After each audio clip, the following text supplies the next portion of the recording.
It's the Infectious Groove Podcast, part of the Odd Pods Media Network. Recorded from Detroit, Michigan, and Jacksonville, Florida. The Infectious Groove Podcast is your source for jammy jams, album reviews, and the best in-depth music discussion. Thanks for joining us. Now here are your hosts. Well, hello there. It is the Infectious Groove Podcast, and so many lies told in that intro this week. Yes, and part of us are coming from Jacksonville, Florida, as usual, and we got a whole other set of folks with us coming from St. Louis today. Usually we have, as traditionally the show would be held, is myself, my name is Russ, and then we have Michelle and Kyle on the show. The whole world is against Michelle and Kyle this week. Kyle came down with the death that's been going around for a couple years now, stopping the world. And Michelle is trying to take care of him and their child, and their vacation this weekend is getting canceled over it. And holy cow, it's a whole lot of bad. However, as I have labored such an awesome point on the past few episodes of this show, podcast community to the rescue. We have had several of our friends in the podcast community reach out and say, hey, y'all need some help. We will be happy to do so. And this week, we have with us two of the three guys that make up the It's Rocks podcast out of St. Louis. And one thing about the It's Rocks is most people have probably heard me mention the show more often than not, because I tend to play right into my own wheelhouse with whether it's our jammy jams or our topics that we cover on the show. I'm very open to new music, but it takes me a while to get there. And we have had listeners of our show say, where do I find newer rock and things like that? Because like Kyle on our show covers probably the newest music that we cover, but it's almost always like rap and hip hop and whatnot. And whenever anybody goes and says, where do I find new rock? I always say, you need to check out the It's Rocks, because these guys are always posting bands that either I have heard of, or a lot of times I'm like, wow, I haven't even heard of this band yet. These guys are already interviewing these cats, or, and so on. So I have Casey and Aaron with me on the show. I have run my mouth long enough about you guys. Now it's time for you to run your mouth about yourself. Gentlemen, first of all, welcome to the Infectious Groove Podcast. Second of all, what are y'all doing over there, and where can people find you? First off, we would like to say thank you for having us on, and I know you've reached out to the podcast community, and we definitely wanted to be a part of it because we've had you on our show, and it seems like it's been forever ago since that's happened. But you're part of the long parade of people who I went and did guest spots on their show, and then bold-faced lied through my teeth and was like, "Okay, well, we'll have you on real soon." It wasn't even lying either. It's like the road to hell is paved with good intentions. I fully intended to have you all on within like a month. But let's pretend like the 1.5 or 2 years since then passed by. It's just a delayed gratification thing. You kept all of these guest appearances in your back pocket until you needed them, and now you're cashing in all those favors, and it's perfect. Exactly. It works. Yeah, you had us on last October, we had you on last October and talked about 1991, which you guys had not long before that done a couple of episodes on, and that was that was good stuff. Yeah, that was that. We don't have to relitigate that whole deal now, but damn, 91 is such a great year. You could just talk about it forever. Right.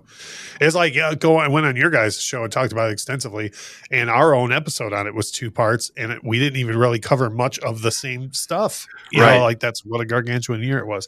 But let's move forward, because I just went on about how y'all are great at new music, and then we're like, wasn't 1991 great? Well, right. We still get comments about that episode, believe it or not. That's awesome. All these months later, we did, yeah.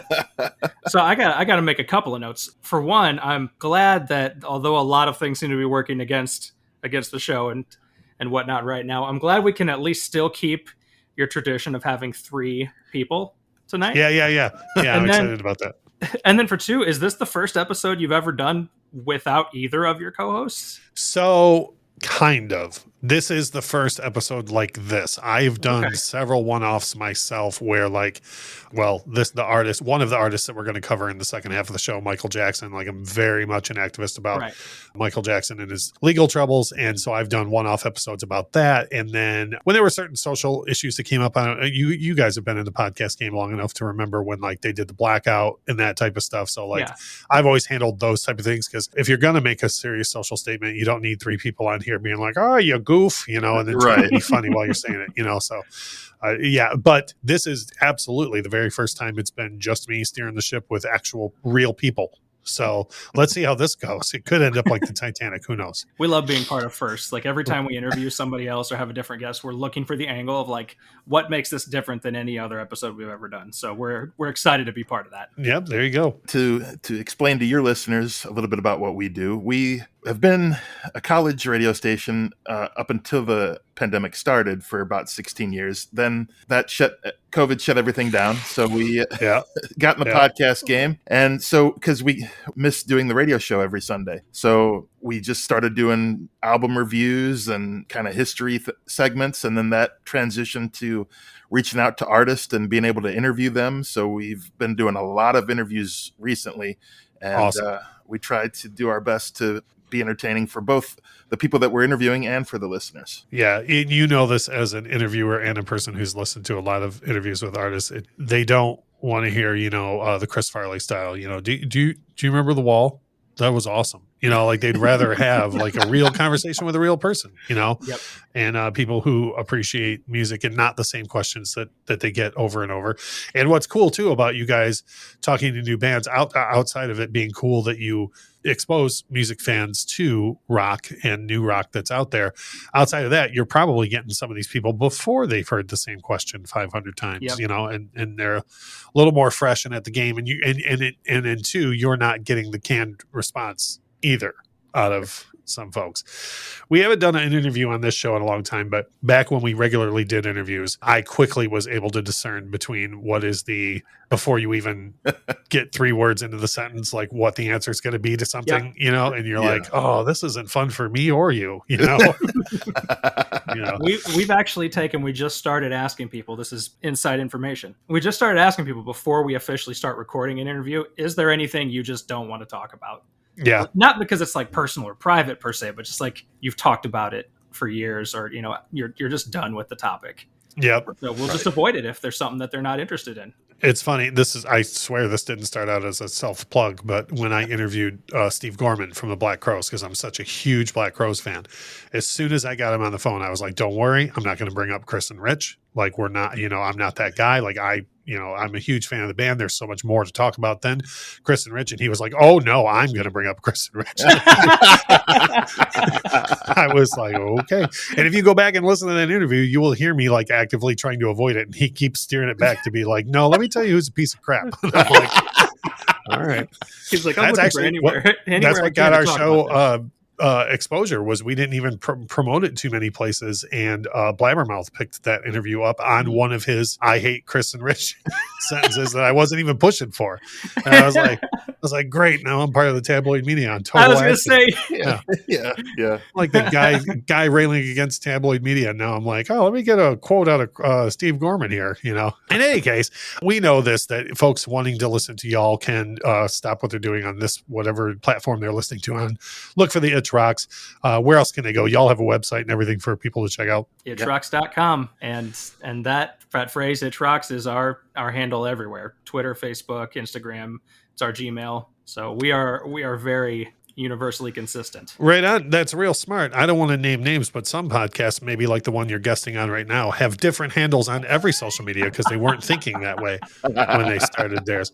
So, I do agree. So itchrocks.com, at itchrocks on whatever social media you're on, or like what I said, stop this episode right now and look up Itch Rocks, subscribe to their show, then come on back and listen to them, because in this discussion, we are going to have our usual stuff in the first half of the episode. We do have some feedback from last week's episode to share. Then we are going to go into our Jammy Jams, which Casey and Aaron are going to help me out with and let you know, most likely, some new rock that they've been listening to. And every time, by the way, that I try and set people up, you guys are going to be like, this week I was listening to Led Zeppelin. Damn it, terrible setup. No, I got you on the new music. I got right you on. Fully covered here. Awesome. So we'll get through those things. Then we're going to take a quick break. And then in the second half of the episode, it is the return of the totally epic cover battle. And what we are going to do is talk through a battle between the Michael Jackson original version of Smooth Criminal versus the Alien Ant Farm cover. So we have all that coming your way. We will get right into the feedback and kick things off. Feedback, John. Don't worry about that. Right. There's rock and roll be without feedback. First up in the feedback, the Queer Defense Squad says, it was a great episode. Michelle seems like she is totally a person who would just listen to the radio on a road trip. A few songs I would add to the pot are Rearview Mirror by Pearl Jam. Great road trip song, I would argue, yes. And If It's Sunny Out, All Apologies by Nirvana seems to fit. The one that seems to go on every playlist of mine, no matter what the weather's like, is Baba O'Reilly by The Who. So I think all three of those. All Apologies kind of leans toward the sad side of things, and we discussed heavily about not putting sad songs on playlists. But yeah, I could say I feel like if you played the In Utero version of All Apologies, it'd be more upbeat than if you did the unplugged one. You can at least rock out a little bit with that one. Yeah, for sure. Yeah. Right. Sean and Chris, our friends at the Dad and Rock podcast, says Michelle skips the Wiggles and goes right to Enter Sandman, and that's again a reference to. Michelle has a 1-year-old, and so she's just now getting into the thing where she has to hear the same song over and over and over and over. And I told her she's got to get into Wiggles territory pretty soon. And she replied that she would be skipping the Wiggles with her daughter and going right to Metallica. So raise them right. Yep. Sean and Chris go on to say, big props to the Ever Trending Story podcast, Frankie, for bringing Kids Bop into the discussion. And Frankie had Kids Bop on her Jammy Jams last week because she works with children. And so he said, my kids love Kids Bop 17. There's nothing quite like rocking out to Party in the USA. The Docking Bay 77 podcast says, great guests and great topic. I have a simple rule for car travel. If you're driving, it's your music. I recently made a California playlist for our recent trip up the coast, and Russ gave me the suggestion of Kashmir by Led Zeppelin, and that went right on my road trip playlist. No Vanilla Ice, please. So if you're driving, all your music, unless you're heavily into Vanilla Ice, and then that's a big no thank you. Blue Sky 28 on Twitter says, great show this week. I don't drive, so I'm always on playlist duty. We do regular road trips to see our football team play, and I make versus battles for each journey. I probably spend too much time making them, but it's a lot of fun, and it sparks a lot of in-depth music conversation, which I enjoy, which that's a thing for me. And I bet you guys are the same way. Like I do put a lot of stuff you would expect on playlists, but I also like putting like that odd cover or something on there to where people are, is someone covering this? That feeling I like. Right. I had to say it. Aaron goes ahead and chimes in and says, so I was listening to the companion playlist for your podcast today, and I was reminded of a bit of feedback I thought when I was listening to the actual episode. If a road trip playlist had The Night We Met by Lord Huron on it, it would make me drive into a bridge. Which I don't know if you guys know that song, but it's a very sad, it was one of the examples of very sad songs we would never want to hear on playlists. No sad songs, and especially not that one. And we always say, as you heard me say earlier, you can reach out to us on social media, but good luck finding us because our handle is different everywhere. If you just look for Infectious Groove Podcast on Twitter or Facebook or whatever, we're going to be the only one that pops up. Anyways, you can leave us feedback and we'll be happy to read it on the show. Moving right along. Our jammies. For our Jammy Jams this week, I will let our guests go, and we will start with you, KC. What have you been listening to? What are your Jammy Jams, and why? Well, I had the pleasure of seeing Weird Al Yankovic this past Sunday. So I've had One More Minute stuck in my head off and on. What a great song. It's such a great song. So I know Lauren will appreciate that one. Also, we had the pleasure of interviewing Sky Sweetnam of the band Sumo Psycho. And so we've been listening to their album Initiation that came out in 2021. I have Bystander stuck in my head. Pretty much a good portion of the first 3 tracks of the album I have stuck in my head, but Bystander for sure. And then we're excited that we get to see the Oxymorons here in about a week. So I have Green Vision, their song Green Vision, stuck in my head because I'm just anticipating seeing that show. We had the pleasure of interviewing the Oxymorons this past January, and it was such a long interview that we split it into 2 parts. Nice. So, that's good, though. Chaos. It's good when an artist is that comfortable with you. It was chaos. There was 3 of us and 4 of them. Yes. It was insanity. Within about 3 minutes of conversation, we knew that this wasn't really going to be an interview. We were just pretty much going to be following along their whims as they conversed with each other. Yeah. But it was fantastic. Great. It was so much fun. That's awesome. Now, what, just very, without going into a big detail, what genre are we looking at for both of those bands? Weird Al, I'm very familiar with. Yes, but the other 2 bands, what genre are we looking at? Let's see. So Sumo Psycho, They are. What would you say, Aaron? Like, It's a combination of it's a combination of a lot of stuff. She punk, used metal, reggae, a little bit of pop. yeah. Right on. Cool. It's a wild So soup of unless music. you are diehard country and western, you should be checking this band Right. out because they cover every other genre. Yep. Yeah, Actually, you're a good way to put it, because we sent in a little clip for one of your anniversary shows, I believe it was, about right on, yeah. the band Skin Dread, and that's a band that they take a lot of influence from. So Right on. if you like Skin Dread, you will like Sumo Psycho. And like if you put like System of a Down and No Doubt into a blender together, Yeah. you would get something like this. All right, right on. And So then at the very least, it sounds interesting. You know, It's very interesting. very And interesting. very energetic. And the Oxymorons are rap rock. Like, legitimately, there's two rappers, and then there's drums and guitar. So it's rocking with rap lyrics. we always make a big deal out of it on Twitter, myself and Lauren from the Beard Owl podcast, but we do karaoke every Friday. Went and did some Faith No More last week, and it went over so much better than I thought it was going to. Like, I think closest person in the bar to me age-wise was probably celebrating their 21st birthday that night. Like, they, much younger crowd.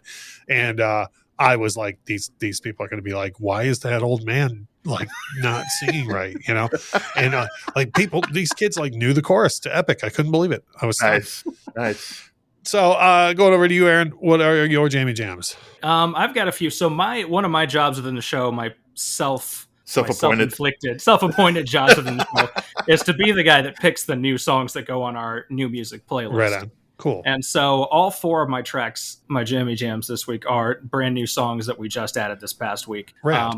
One is a Chicago band, which is where I currently live, called Bullet to the Heart. And their track is called Black Widow. I saw them actually open for Sumo Psycho a few months back. And at the time, they were fighting an uphill battle because the two bands they were opening for were both really good. And so it was hard for me to take notice of them. But this track just came out, is the best thing that I've heard from them so far. And so they're a kind of an alt metal sort of band with a female singer, and she's got definitely like a deep kind of groove to her voice, and so it's a pretty cool sound. So that's one. Number two is a brand new track by Aaron Jones, and it's called Filthy. Aaron Jones was like, I think he might have had our album of the year last year. He did, yes. He is kind of a blues grunge guitarist from Seattle, and he, first of all, loves being from Seattle. He also pretty much worships Prince. Okay. Well, I would say if you have my attention now. Yeah. Take Prince and blues and grunge, Nirvana, and some Nirvana, and put them together. I mean, the man's got a phenomenal voice. He plays the nastiest guitar licks. The song is called "Filthy," and one of the points of it is that this word that in some contexts is used as an insult is a compliment when you're talking about what he's doing. You're like, your sound is filthy, like, and so. Fantastic stuff. Total sidebar, just because you mentioned Prince and grunge, and not that this song is grunge, but just the other day I came across, I don't know how familiar you guys are with Prince, but like he's got some pretty out there covers sometimes you come across. Have y'all ever heard Prince cover The Middle by Jimmy Eat World? No, but I need to listen to it now. I hand to God, it's on YouTube. There's two videos on YouTube. There's a video of, I think it's just audio, but somebody, put the audio on YouTube. Yeah. And then there's a video of the guys from Jimmy Eat World reacting to finding out the Prince covered The Middle and listening to it, and it's fantastic. So I know what I'm going to be doing when we're done here. Right. I have Prince doing like Creep by Radiohead. I have him doing Whole Lotta Love. I have him doing a little bit of Black Dog. Like, I've heard Prince do damn near everything. I Can't Make You Love Me, Bet You by Golly Wow. I have all these Prince covers. And then like a week ago, I came into this and I was like, that's not real. And it's real. And it sounds like Prince covering The Middle. Let me just say that. I'm so fantastic right now. I think I might have to leave for a few minutes, guys, and check that out and come back. Be halfway through the cover battle, you'd be like, "All right, we have a whole different cover to discuss now." This is Aaron. This is Aaron reacting to Jimmy Eat World, reacting to Prince. Yeah, right. Yeah. I do have a couple more though. But the three of us get back in a couple of weeks and do a reaction to his reaction. To yes, would be great. It's the nesting doll of the reactions. Yeah, like the Bo Burnham. There's a Bo Burnham special on Netflix called Inside, and he does that. He does the reaction to the reaction to the reaction. It's great. So, anyways, Aaron, as I do, whenever Prince comes up, I'm like, let me talk about Prince for a second. That's fine, totally fine. But anyways, I assure you there is new music out there, and you're willing to share more. So, what else do you got? The next one, I'll keep it brief because I just want to instruct people to go watch this video. It's by two artists. They're, I guess you'd call them somewhere in like the pop punkish range. I'm pretty sure they both got big off of YouTube and or TikTok. So it's a collaboration between an artist called Scene Queen and a band called Set It Off, who is actually going to be headlining that tour with the Oxymorons that we're going to see. And the track is called Barbie and Ken. And it is the wildest thing I think I've seen all year. Basically, the song is just, what if Ken and Barbie were Mr. and Mrs. Smith? And the entire thing is them talking about like shooting each other. Yeah. It's bizarre but it's so much fun in the weirdest way. And so, yeah, go look that up. That's all I'll say about that one. I would argue, and you guys probably know this more than me, that's one big thing that we're missing from the rock genre is bizarre, dangerous, fun. We're missing that, like, in a big way. Like none of those things are prevalent at all in rock music anymore, or in the mainstream rock music. Right. Yeah. Yes. And so, and I know I've labored this point, but I've said it so many times on the show. I'm like, these are the guys. Like, if you're looking for new music, like these are the guys. Go see these guys. Like, we'll hook you up. You want to talk about anything that was released like 2005 and before? I'm your dude. But like, you want to talk about things that are coming out now? These are the guys.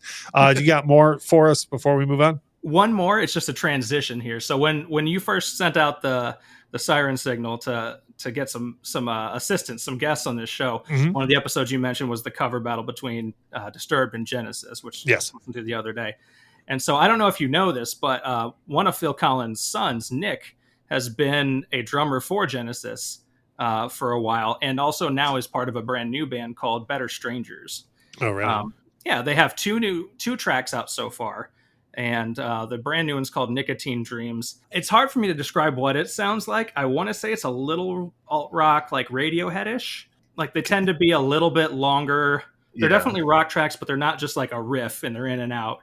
They're a little more progressive, like maybe a little more than 5 minutes long. But Nick Collins, Phil's son and the drummer for this band, he's phenomenal. And then the rest of the band really comes together. They feel very mature for some guys that have only put out 2 tracks together. So I'm very interested in seeing where that goes. Yeah, that's good to know too. I've seen more than my fair share of that too, where it's like, this is kind of a super group because it's these guys' kids. And then you're like, no, that's not a super group. Those guys only have a deal because of their parents, so it's good when it works out, And what was the name of what was the name of the band again? Better Strangers. And the track is called Nicotine Dreams. Right on. Well, I greatly appreciate y'all bringing a bunch of jammy jams and bringing the proof of concept that, yes, indeed, you are about new rock and you're ready to turn people on to new acts. And not only that, but why people should listen to it, right? For each track, which I thought was awesome. Yeah. And that's one of the reasons why I'm always telling people to go see y'all. So that is the first half of the Infectious Groove podcast. We're going to take a quick break.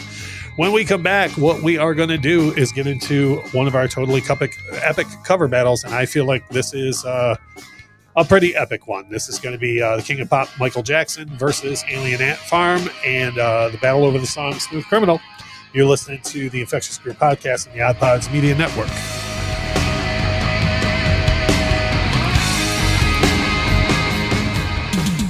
I'm Richie, a.k.a. Midnight Agent Raw.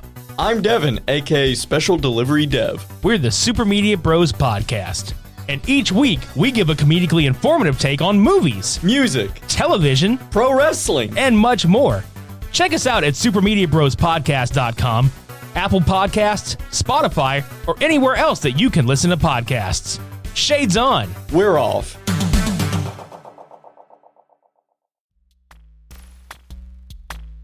Hey, I'm Lauren. And I'm John. And we host the Beard Owl Podcast, the podcast where we talk about 2 of the greatest things in the world, beer and Weird Al. And a lot of other things. We're funny. Yeah, that's basically what I told him to say. Good job with your script. Listen. Yay! But no, seriously, we try and pair a beer with a Weird Al song and talk about both things and go where the conversation takes us. It's fun, I promise. You'll like it. Yeah, I mean, if you like talking about random things as well as, fine craft beers and some wonderful craft music.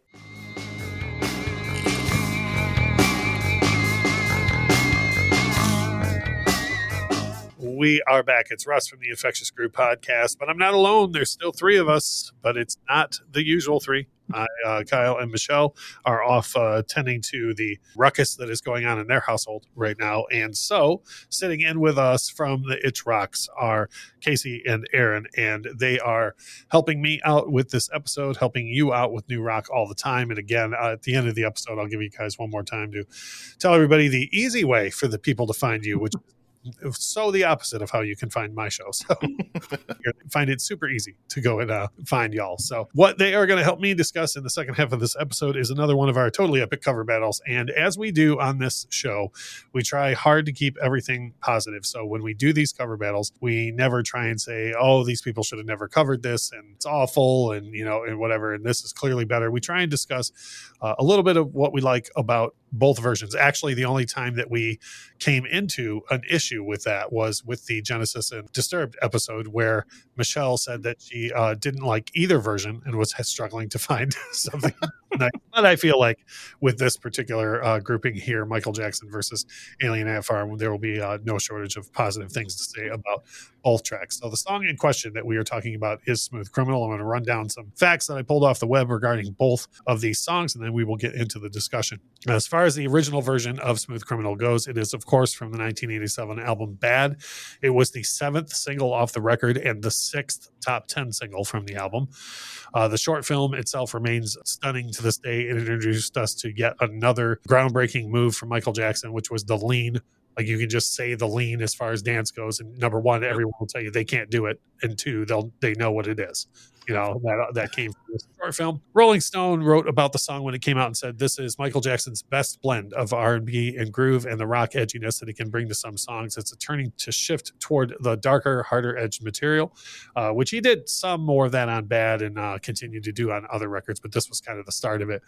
It has appeared on pretty much every greatest hits package that's been released since Bad came out, and it was performed on every one of Michael Jackson's solo tours from the time it was released on. Conversely, the Alien Ant Farm version of the song is from their 2001 album Anthology.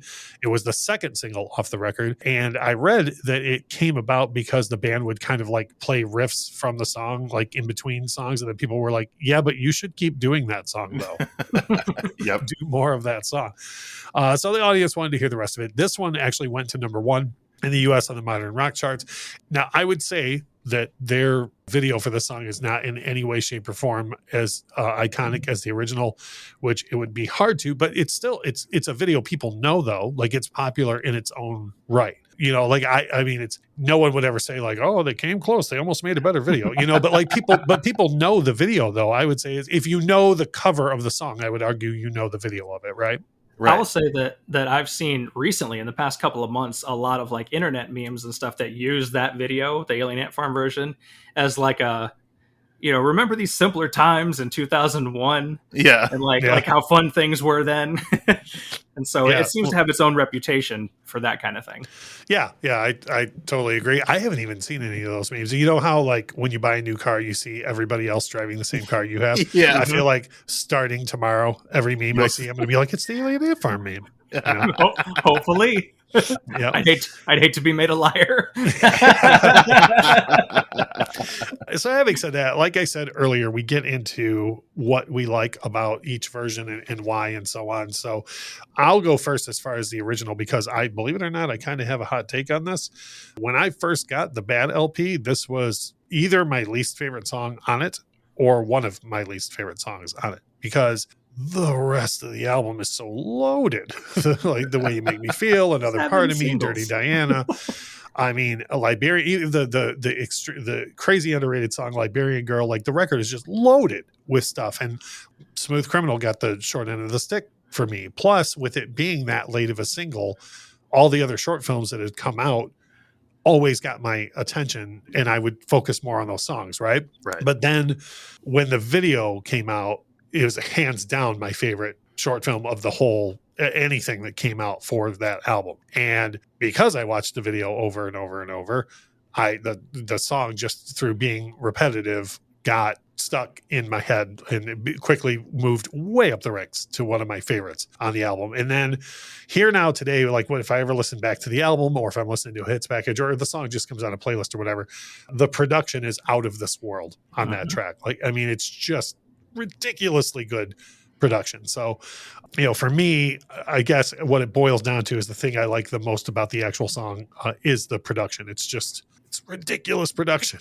Like, it's just insane how many elements are wrapped into that one song. So we'll throw it over to Aaron first with this. What are some points you like about the original? I mean, well, what you said right there, I mean, Michael Jackson was known for meticulous detail and production and just way above his peers and ahead of his time production values and how he put tracks together and stuff.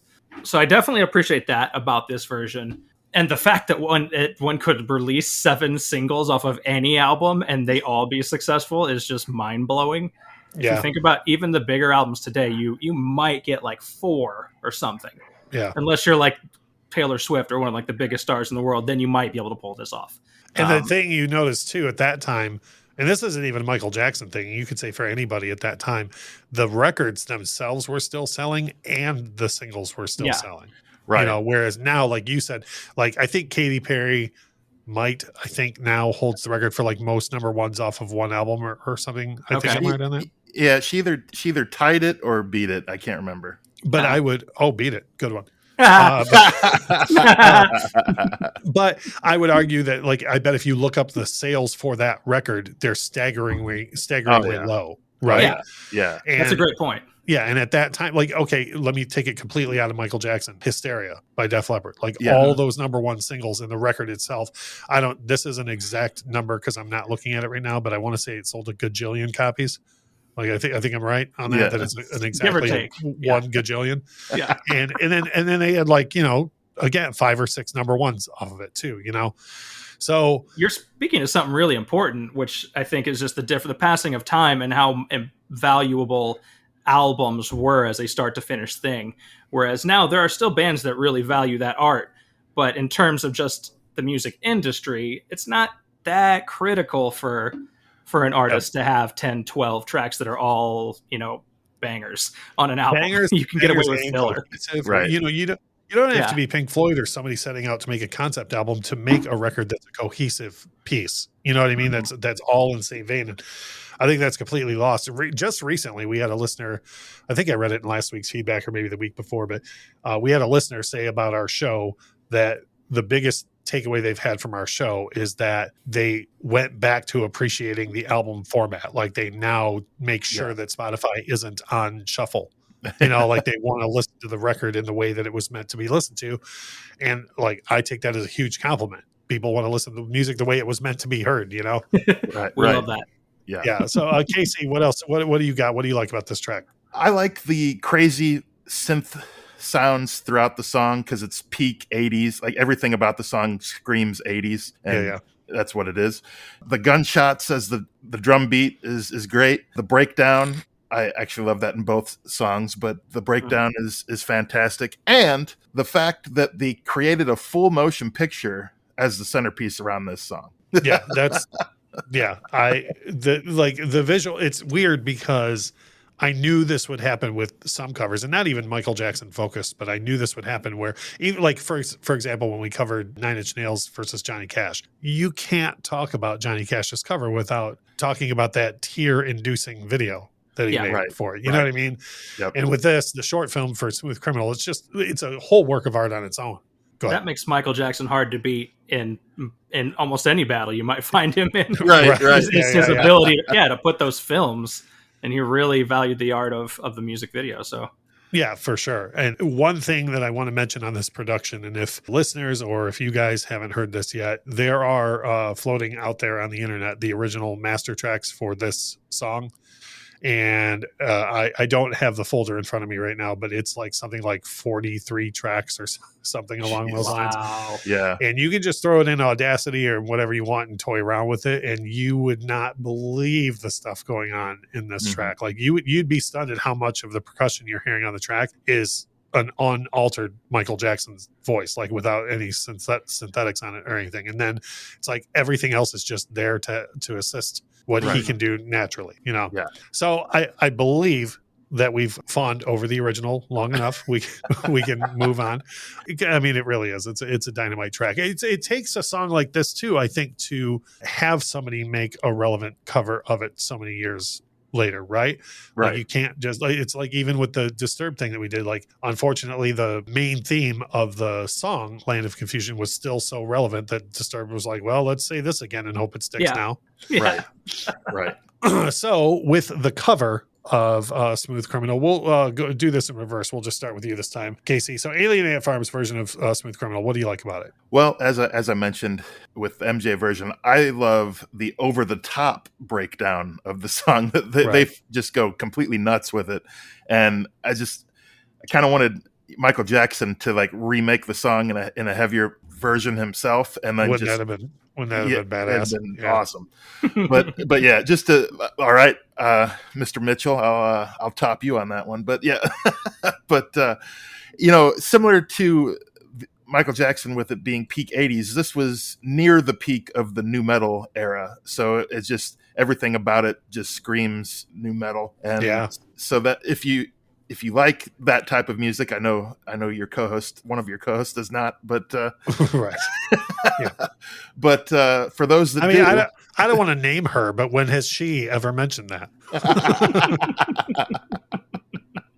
But no, you're making a great point too that I didn't even think of until literally it came out of your mouth. Is like MJ's doing like the apex of the 80s and 87, and here's the band doing a cover of that apex, and they're doing it in the style of them at the peak of their genre.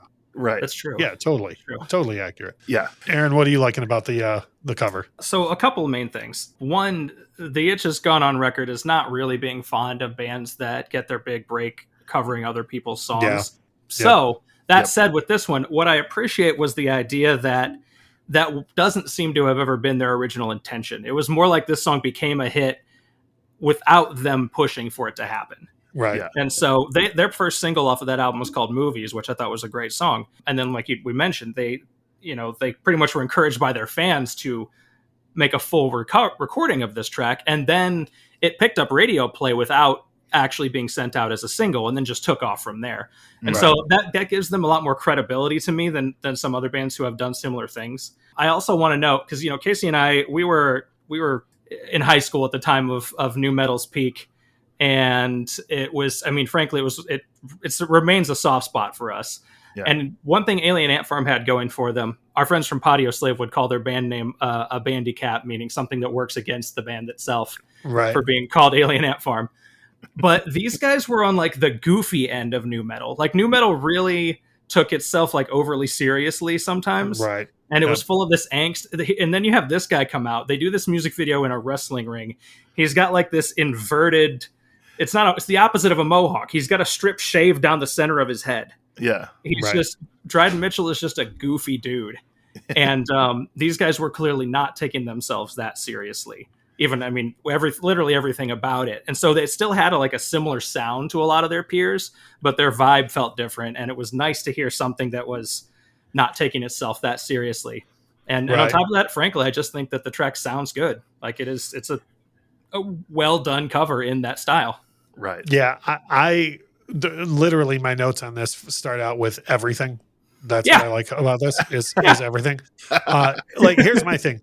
If you had told me right before this, hey, this nu metal band's going to cover Michael Jackson, this is what I would have hoped it was going to sound like. Exactly. Yeah, you know what I mean? Right. Yeah. And I'm not even a huge fan of this other band, but there's another band that does a way lesser known MJ song. 3 Days Grace does a cover of Give In To Me from the Dangerous LP. And it's the same thing. If you were like, hey, 3 Days Grace is going to cover Give In To Me, I would have literally dropped to my knees and been like, hold on, I got to pray. Like here's how I want this to sound, like, and it sounds that good. And another thing too, and I think Casey, you touched on this to some extent, like the high notes and hitting the whoos and the howls and the hee-hees. It's unless I'm giving them too much credit, I don't feel like it's done in any sort of disrespectful way either. I think they're like, I think they're like, damn, that's badass. And so we're going to do that too.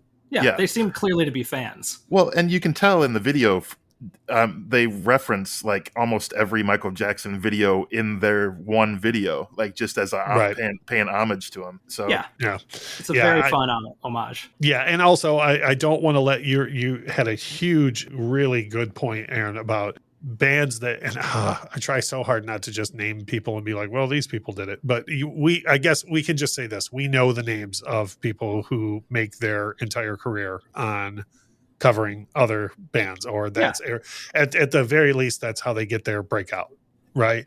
And I mean, I have no problem naming this guy because he's proud of it for some reason, but that was David Lee Roth's whole bag the whole time he was in Van Halen. Him and Eddie had a huge fight sometime around when Diver Down came out because Eddie did not want to do Dancing in the Streets. And Eddie was like, we have all this great stuff. And Dave flat out was like, yeah, but the work's already done if we just cover something else. Like zero artistry, Well, and that's what's so kind of disheartening for Alien Ant Farm, I think, because I've seen them live, I think at least 3 times, if not more. And they're great live, and they have other songs that are fantastic. But I think for whatever reason, they didn't really just break out that much after the first couple of albums. So, and I would second that. What's difficult about that is I feel like if you're going to cover Michael Jackson, it's going to go one of 2 ways for you. Because I don't know, I know y'all are on Twitter. If you say the wrong thing on Twitter, Michael Jackson fans will come for you. Okay, like they will come for you. Like you guys know, I'm one of the biggest defenders of the guy out there, and I've misstepped on Twitter and had to be like, hey, shut up. I'm like, whoa, hold on, I'm on your side, damn it. Like, right, come on now. Right. And so I feel like if you're gonna be so bold as to cover Michael Jackson, it's going to go one of 2 ways for you. Either the entirety of the world is going to decide that you should never be allowed to touch an instrument ever again, or you're going to get pigeonholed as the band that covered Smooth Criminal. And like Aaron said, like this was not even their intention in the first place. Like they were not like, we're going to be the guys that covered Michael Jackson and everyone will know us for that. Like, so it is a bummer, that like that became the story of them. I would go on record as saying, these guys have actually 4 albums in 20 plus years now. They've always been a little reclusive and they were never that consistent about doing stuff, but I would definitely kind of go off of what Casey was saying and note that I think Alien Ant Farm is a band that is overall better than like Fate treated them.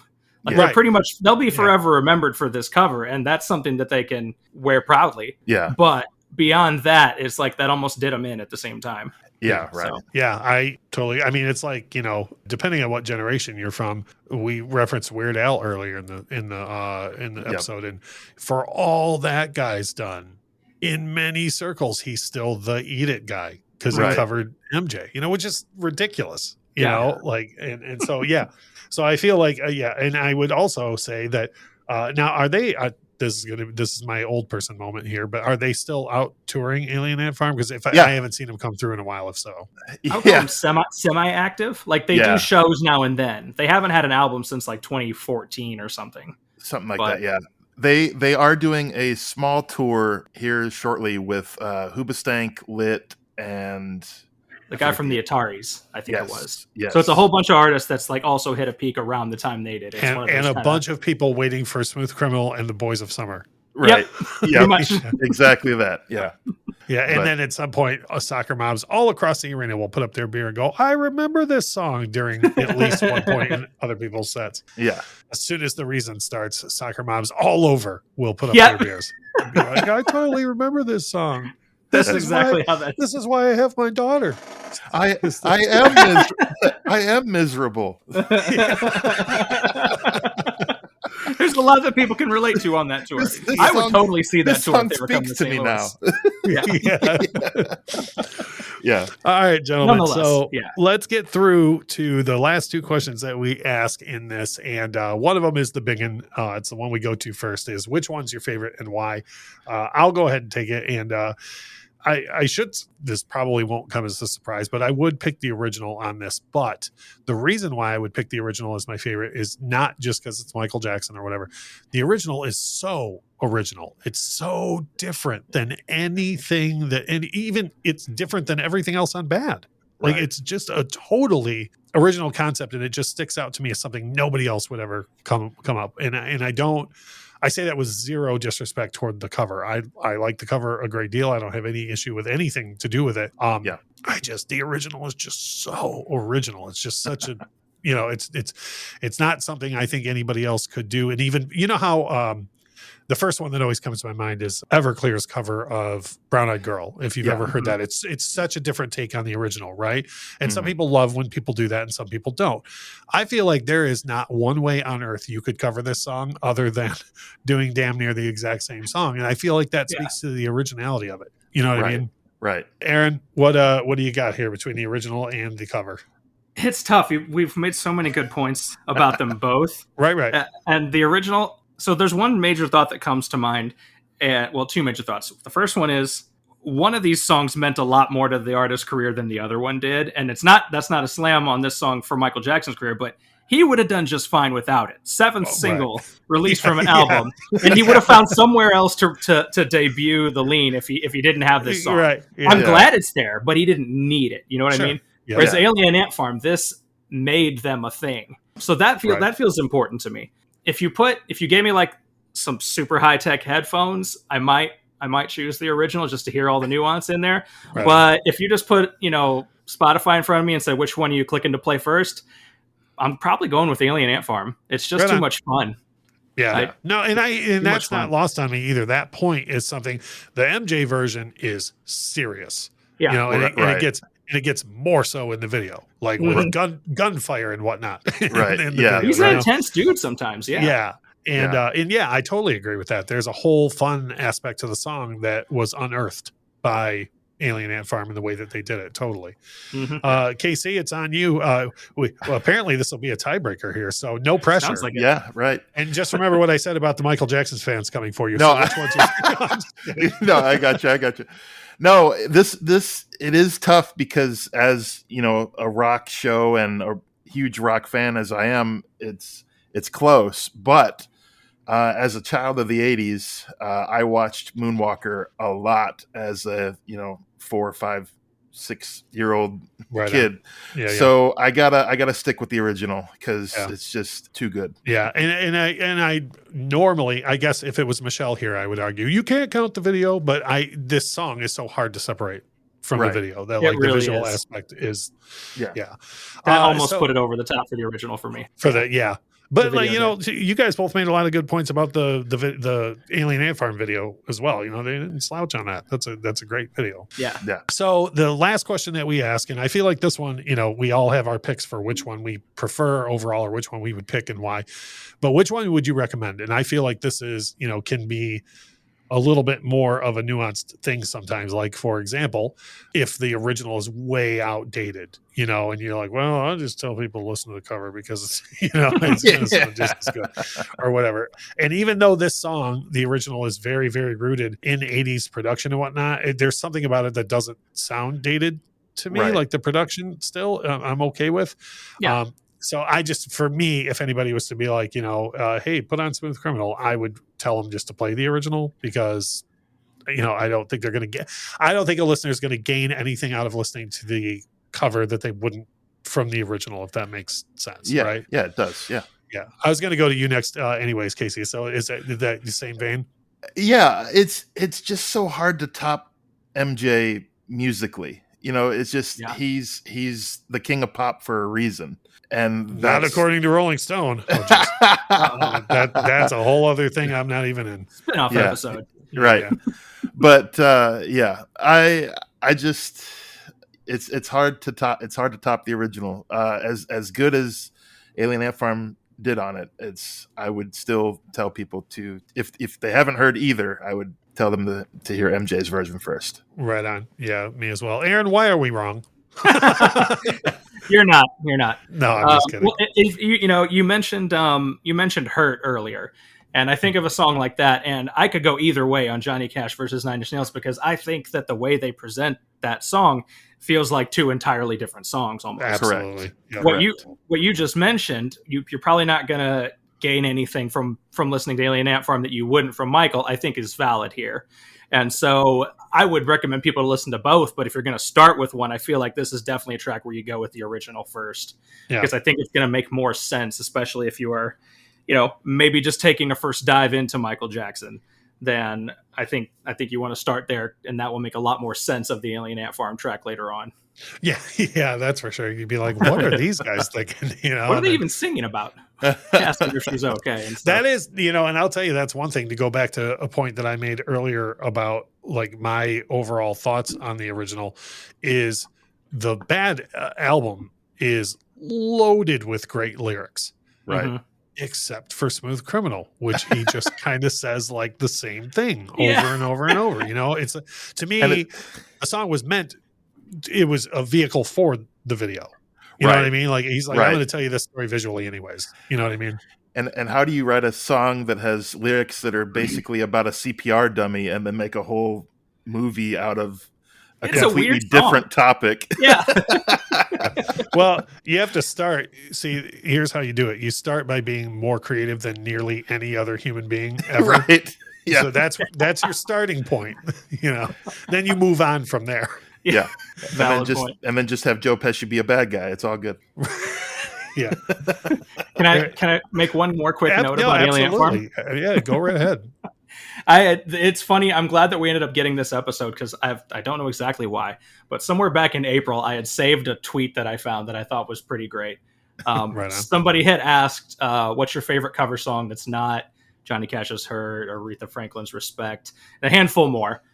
And one of the people who responded was Dryden Mitchell of Alien Ant Farm, who jokingly or seriously said, my version of Smooth Criminal. And so it's good. It's good that here in 2022, he's still proud of that. And so I want to shout out to Dryden for that, because I thought that was really funny that he chimed in on that one. Hell yeah. Yeah. And I would be proud as hell of that. Right. I mean, it's a great cover. And like I say, if there's a thing missing from the MJ version, it's playfulness. Yeah. Like it's fun, Yeah. and they brought all of that Right. to the cover for sure. And I would also argue that, like, for example, I mentioned the 3 Days Grace version of Give In To Me. And then I'm sure you guys have heard Fall Out Boy's version of Beat It. Like, you can do MJ in a way, if you were going to do it harder rock, to where, like, for example, I feel like there's a good cross section of Michael Jackson fans that if I played the Fall Out Boy version of Beat It or 3 Days Grace 4, as soon as it gets harder, they would be like, okay, well, this is not at all what I like, whereas I feel like if you like the original of Smooth Criminal, you'd be hard pressed not to like this cover. Like, it's, it's got the same energy and everything. It's harder guitars, but it's not metal. Yeah. No, it's not a drastic departure by any means. Can I point out one other thing about absolutely. the Alien Ant Farm video? Is it crazy to me that the little kid dancing in the video is wearing a surgical mask? Yep.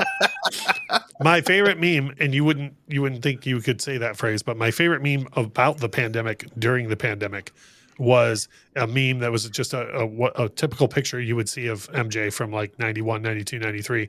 And it said, the whole world used to make fun of Michael. Now we're all out here looking like we want to be starting something. Right. Right. Yep.